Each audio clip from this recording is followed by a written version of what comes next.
Friends, இப்போ நான் பார்க்க போகிறேன்னா இப்போ வந்து ஹெல்த்தியான ஒரு ப்ரோக்கோலி சூப்பு தான் சேர்ப்பேன். வாங்க எப்படி செய்யலான்னு பார்க்கலாம். இதுக்கு தேவையானது வந்து ஒரு சின்ன ப்ரோக்கோலி எடுத்திருக்கேன். இது வந்து நல்லா கழுவி அலம்பி சுடு தண்ணியில் போட்டு எடுத்துட்டேன். அதுக்கப்புறமா வந்து ஒரு வெங்காயம், அப்புறம் வந்து ஒரு 5-6 பல் வந்து பூண்டு, அப்புறம் வந்து ஆல்மண்ட்ஸ் எடுத்துக்கோங்க. அதாவது பாதாம் வந்து தோல் நீக்கிட்டு எடுத்திருக்கேன். இது ஒரு 10 பாதாம் இல்லை ஒரு 8 எவ்வளோ தேவையோ நம்ம எடுத்துக்கலாம். அதுக்கப்புறமா வந்து மிளகுத்தூள், அதுக்கப்புறம் வந்து சால்ட்டு, தேவையான சால்ட்டு, அப்புறம் வந்து ஒரு கப்பு வந்து மில்க்கு,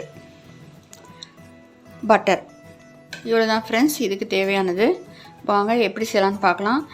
இந்த ப்ரோக்கோலியில் வந்து நமக்கு தேவையான சத்துக்கள் இருக்குது, அயன் கண்டென்ட் இருக்குது, அப்புறம் விட்டமின் சி இருக்குது. அதுக்கப்புறமா வந்து ஆல்மண்ட் வந்து ப்ரோட்டீன் ரிச்சு. இது வந்து நம்ம குழந்தைங்களுக்கு செஞ்சு கொடுக்கலாம்.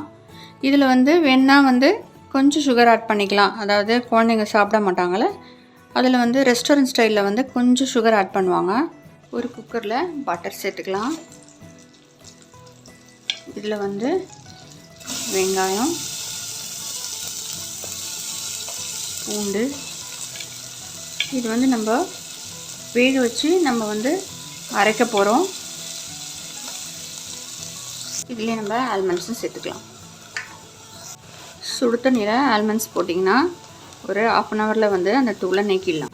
வாட்டர் சேர்த்துட்டு கொஞ்சம் சால்ட்டு சேர்த்து நம்ம வந்து இதை ஒரு விசில் விட்டு நம்ம எடுத்துக்கலாம். இதில் வந்து கொஞ்சம் மில்க் ஆட் பண்ணி வேக வச்சு எடுத்துக்கலாம்.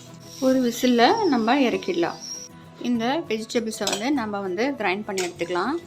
எடுத்துகிட்டு இந்த வாட்டரை வந்து நம்ம கீழே விடக்கூடாது, இதிலே சேர்த்துடலாம். நம்ம வடிகட்டிட்டு இது வந்து நம்ம கிரைண்ட் பண்ணிவிட்டு வடிகட்டிடலாம்.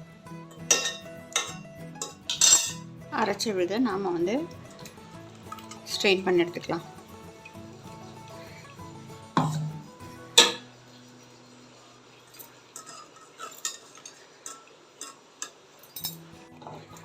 ஒரு ஸ்பூன் கார்ன்ஃப்ளவர் மாவில் வந்து கொஞ்சம் மில்க் ஆட் பண்ணி நம்ம இதில் கலந்துடலாம்.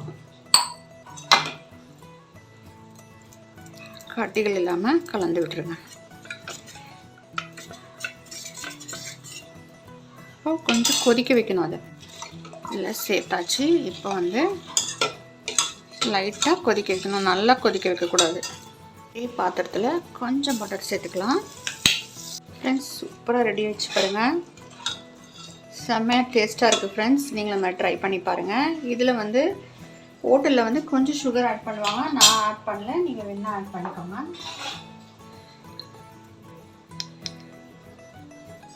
பெப்பர் பொடி மட்டும் ஆட் பண்ணுறேன். நீங்கள் வந்து சூப் கொடுக்கும்போது கூட பெப்பர் பொடியை ஆட் பண்ணி கொடுக்கலாம்.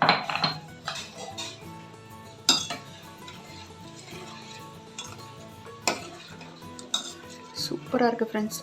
ரொம்ப கொதிக்க வைக்கக்கூடாது, லைட்டாக கொதி வந்தோன்னே இறக்கிடணும். ஃப்ரெண்ட்ஸ், லைட்டாக கொதிக்குது பாருங்கள். இப்போ வந்து இறக்கிட்டு நம்ம வந்து சர்வ் பண்ணலாம். ஃப்ரெண்ட்ஸ், சூப்பராக இருக்குது ஃப்ரெண்ட்ஸ். நீங்களும் நம்ம ட்ரை பண்ணி பாருங்கள். சுகர் வேணுன்னா லைட்டாக ஆட் பண்ணிக்கோங்க, நான் ஆட் பண்ணல. ஃப்ரெண்ட்ஸ், சர்வ் பண்ணும்போது லைட்டாக பெப்பர் பொடி, உங்கள்கிட்ட க்ரீம் இருந்தால் கூட நீங்கள் ஆட் பண்ணிக்கலாம். இது பால் மேலே இருந்த ஆடை.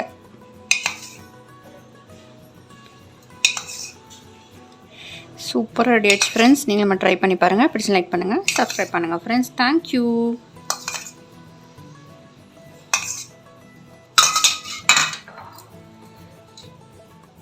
Thanks for watching.